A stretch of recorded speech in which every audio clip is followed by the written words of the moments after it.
The sirens don't just signal danger in episode 9, they signal the moment everything finally breaks. One risky decision, one hidden betrayal, and one unexpected win could change the future of MTex forever. What looks like hope may actually be the trap that destroys them all. Episode 9 of Landman Season 2 moves with a sense of unavoidable collapse. After Episode 8, the company isn't standing on unstable ground anymore. It's already slipping. The title Plans, Tears, and Sirens feels less like a theme and more like a timeline of what's about to unfold. Every character enters this episode with a plan, but none of them are prepared for how quickly those plans will turn against them. Cammy is operating entirely on emotion now. The weight of grief, debt, and responsibility has crushed any space for careful thinking. She believes that backing down would mean admitting her husband's legacy is truly gone. So she pushes forward even when the risks are obvious. Every warning feels like an attack, and every suggestion to slow down feels like abandonment. Her leadership has become reactive, and that makes the entire company vulnerable. Tommy sees this clearly. There's no anger left in him, only fatigue. He understands that Cammy isn't being reckless on purpose. She's drowning. But he also knows that good intentions won't stop a disaster. He stays close, not because he believes in the plan, but because someone has to be there when it fails. Tommy's role is quietly shifting from fixer to witness. Galino, meanwhile, is completely calm. He doesn't push. He doesn't argue. He lets the pressure do the work for him. Every desperate move Cammy makes tightens his control. What makes Galino terrifying in this episode is that he doesn't need to win fast. Time is his weapon, and MTex is running out of it. Then there's Cooper. For the first time, he steps forward with purpose. He isn't loud, and he isn't confident, but he's steady. Cooper represents the one outcome no one can fully control. If he succeeds, everything changes. If he fails, everything ends faster. And that uncertainty hangs over the episode like a storm cloud. This episode strips the characters emotionally. The cracks that were hidden before are now impossible to ignore. Cammy's strength finally fractures, and when it does, it's not dramatic. It's quiet and unsettling. Her tears don't come from weakness, but from realization.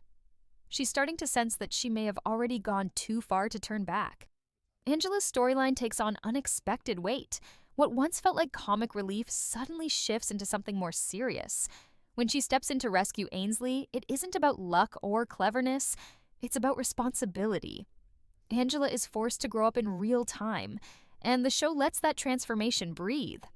The moment reminds us that chaos doesn't only exist in boardrooms and drill sites. It exists in families, too. Rebecca feels trapped between loyalty and truth. She can see the manipulation forming, but she can't prove it. Charlie's influence lingers quietly in the background, subtle and unnerving. He never gives orders, he nudges. And those nudges push people exactly where Galino wants them. Rebecca's frustration grows because she knows something is wrong, yet every move she makes feels like it could make things worse. Tommy absorbs everyone's emotions like a shield. He listens, he steadies. But even he is reaching his limit. Episode 9 shows that being the strong one comes at a cost. His exhaustion isn't just physical, it's moral. He's tired of cleaning up messes created by grief and greed, yet he can't walk away. These emotional collapses matter because they weaken decision-making. Tears blur judgment, fear invites manipulation, and Galino understands this better than anyone. While others break down, he watches, waiting for the perfect moment to move. The sirens finally arrive, and when they do, they change the tone instantly. What once felt theoretical becomes real. Danger isn't coming. It's already here. The drill site becomes the center of everything, not because of what it produces, but because of what it represents. Cooper takes control in a way no one expected. He doesn't panic, he doesn't freeze, he leads. This is his defining moment. Against the odds, progress is made. For the first time in a long while, MTex sees something that resembles hope, and that hope is dangerous. Because hope threatens Galino. A successful extraction would stabilize the company. It would give Cammy breathing room. It would give Tommy leverage. and it would slow Galino's quiet takeover.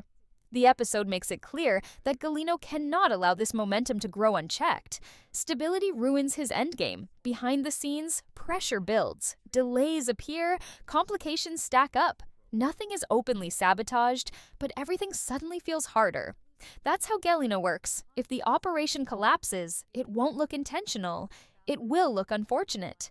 Cammy clings to the early success like proof that she was right all along. Instead of learning caution, she doubles down. That decision may be the most dangerous one yet. The sirens don't just warn of physical danger, they warn of overconfidence. As episode 9 pushes forward, control becomes the central theme. Who has it, who thinks they have it, and who never had it at all. Cammy believes she's steering the company towards survival, but the reality is harsher. Every move she makes is already anticipated by someone else. Galino's power is fully revealed here, not through threats or confrontation, but through inevitability. Contracts, debt, and silence do the work for him. Even when things go right, they somehow still benefit him. That's the brilliance of his strategy. Success doesn't stop him. It only slows him. Tommy begins to understand something painful. Saving MTex might require letting parts of it burn. His internal conflict deepens. Does he protect Cammy from herself, or does he protect the company from Cammy? Episode 9 doesn't give him an answer, only consequences. Rebecca edges closer to the truth, but truth without proof is useless. Every step she takes feels like it could trigger collapse. Charlie remains calm, always calm, and that calm is no longer comforting. It's suspicious. Yet suspicion alone isn't enough to stop what's coming. The episode tightens its grip, making it clear that control is an illusion. The characters aren't steering events anymore. They're reacting to forces already set in motion. By the end of episode 9, nothing feels resolved, only rearranged. Some plans succeed, others fail, but none of them end cleanly. The emotional cost is obvious. The victories feel fragile. The losses feel permanent. Cooper's success, if it holds, may buy MTex time, but time is not freedom. Cammy stands at a crossroads, still convinced she can outrun the consequences. Galino stands exactly where he wants to be, closer to control no matter the outcome. And Tommy stands in the wreckage, preparing to do what he always does, pick up the pieces. The episode doesn't end with comfort. It ends with questions. How long can hope survive when it's built on desperation? How much damage can one company absorb before it collapses completely? And when the final sirens fade, who will still be standing? One thing is certain. Landman, Season 2, Episode 9 isn't about shocking twists alone. It's about watching the moment where survival turns into sacrifice. And whatever comes next, MTex will never be the same again.